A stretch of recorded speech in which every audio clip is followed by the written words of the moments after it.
Alright guys, I just thought I'd make a quick video comparing the Nissan Xterra and Frontier platform to the Toyota platform. I'm going to start by doing a quick rock around of my 2012 Nissan Xterra Pro 4X. So, Desert Runner off-road front bumper. Then the suspension is Titan swapped with stock Titan lowers. V8 Pathfinder CV axles, Raffalo 2.5 coilovers, 4x4 part tie rod extensions, and SBC upper control arms. It also has a 2-inch body lift. For the sliders, these were custom fabricated by Fierce Off-Road. Running 285, 75, 16 regular Duratrack tires. In the rear, I'm running Nistec lifts, adjustable shackle, Bilstein 5100s, and Nistec Adaleaf. In terms of performance mods, I'm running a Hypertech tuner and an intake manifold spacer. All right, so the first thing we're going to compare is the overall dimensions of the vehicle. In terms of wheelbase, it's about the same as the FJ Cruiser at around 106 inches, and it's about 4 inches shorter than a Toyota 4Runner. And the overall length is about a foot shorter than a 4Runner and about 5 inches shorter than the FJ Cruiser. All right, next we got the frame and drivetrain. Some Toyotas come with a C-channel frame. This frame is fully boxed, which is really nice if you're running a ton of extra weight, which I'm not, but it also gives it a lot of rigidity. Up here we have the R180 front differential, which can be swapped out for a M205 front differential from the Nissan Titan, which can easily run 35-inch tires, something that's kind of harder to do on the Toyota platform. And since this is the Pro 4X model, it comes with the M226 rear differential with a stock E-locker, which is basically a Data 44 clone, which is much stronger than the rear axles found in the Toyota 4Runner, FJ Cruiser, and Tacoma. And this can also be upgraded with an ARB air locker, and so can the front if you move up to the Titan M205 front differential. Another advantage of the M205 front differential is the axle straps are pretty easy to change on the trail. It's just the axle nut, and then there's a couple bolts on the inside that bolt up to the flange, instead of having this style of CV axle that gets put into the differential of a clip. Another thing that may or may not be an advantage is the leaf sprung rear end in the Frontier and Xterra. Well, the Tacoma has it if you want to compare that to the Frontier. But it's really interesting because not a lot of newer SUVs have leaf springs, obviously, and it could be an advantage or a disadvantage depending on how much weight you want to carry. The FJ Cruiser and the 4Runner have coil springs in the rear, so this might actually be an advantage if you're towing a trailer or you're running a lot of extra weight on your truck, especially that's coming over the rear axle. If you're running coil springs, they're really going to sag and you're going to lose a lot of performance. Another cool feature that I didn't even know about when I went with the Xterra is the ABLS system, active brake, limited slip. It's kind of like Toyota's A-Track. It's a little bit less aggressive, but it comes on every second generation Xterra and Frontier. And as opposed to the A-Track where you have to press a button to enable it, the ABLS is working all the time, 100% of the time. And also not all Toyotas come with A-Track, so the ABLS is kind of a bonus. And although it isn't as aggressive as most other traction control systems, a lot of times it only takes the front wheel to turn a tiny bit to keep you going on the trail.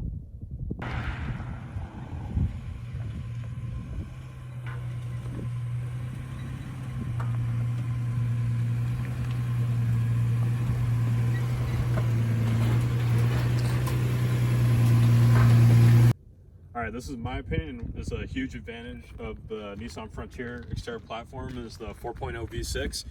From my experience, this motor pulls way harder than the Toyota 4.0 V6 and their similar motors.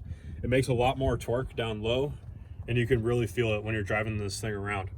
In addition, I have it modified with a extreme truck performance intake manifold spacer and a Hypertech programmer, which really gives it a lot of punch even with the 33-inch tires. And that's kind of another advantage of these trucks is you can run 33-inch tires with minimal trimming. You can even run them stock if you just melt the inner fender liner back. And in my opinion, the gears are also perfect for running a 33-inch tire stock. Another thing I really love about this truck is the on-road capabilities. This thing drives perfect, minimal body roll, even with the 2-inch body lift and about a 4.5-inch suspension lift. And that is with no sway bars. When I was running the front sway bar only on this truck, there was 0 body roll.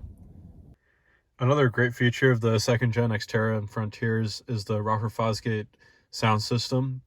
It's a very premium system and is probably one of the best sound systems ever put in a vehicle from the factory. Another really big advantage of these trucks is the seating position and the visibility. I've sat in a lot of Toyotas, especially the Toyota Tacoma. It kind of feels like you're sitting on the floor.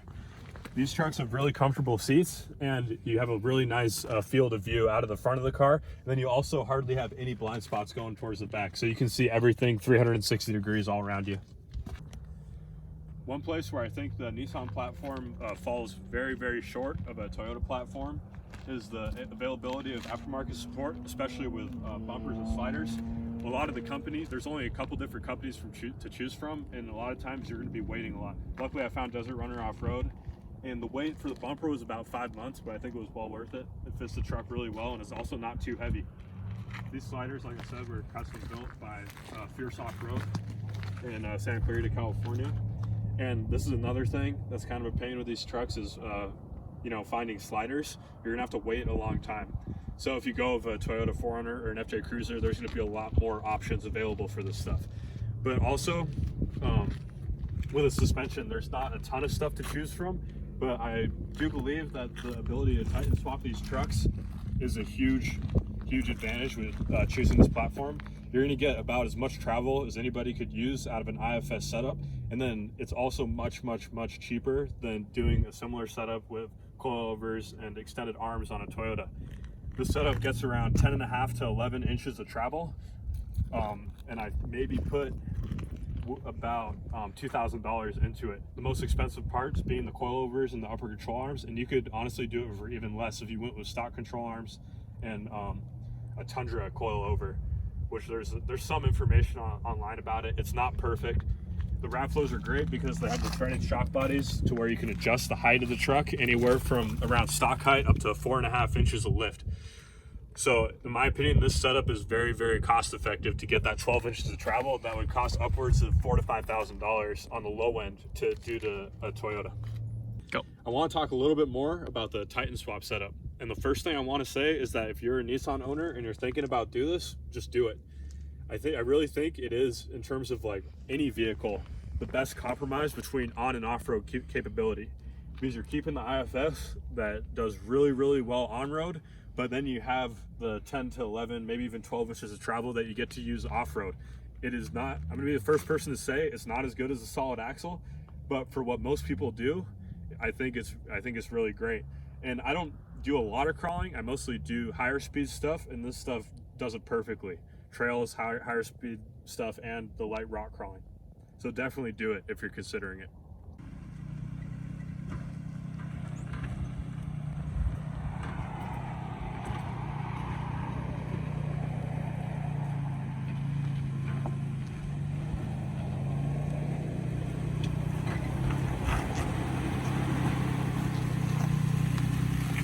This is probably my least favorite thing about the Nissan Xterra, at least, are these tiny rear doors. It's really hard for a normal sized person to get in and out of here. And I do and it's one of the reasons why I wish this truck was a couple inches longer. In the back, you have a decent amount of space. If you fold the seats down, like I've slept back here, but it still isn't nearly as much room as a Toyota 4Runner. And it's probably about the same amount of cargo space as an FJ Cruiser.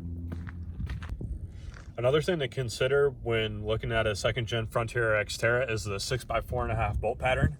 This bolt pattern is pretty much only used on these trucks, so it really limits your aftermarket wheel choices. The 2nd gen Xterras and Frontiers are also pretty affordable. Here we have a 2008 Xterra Off-Road, which is basically the same as a Pro 4X with the upgraded rear axle, E-locker, skid plates, and Bilstein shocks. It's going for around $8,000, and it has 140,000 miles. In my opinion, that's a pretty good deal for a vehicle that you can take pretty much anywhere off-road right off the lot.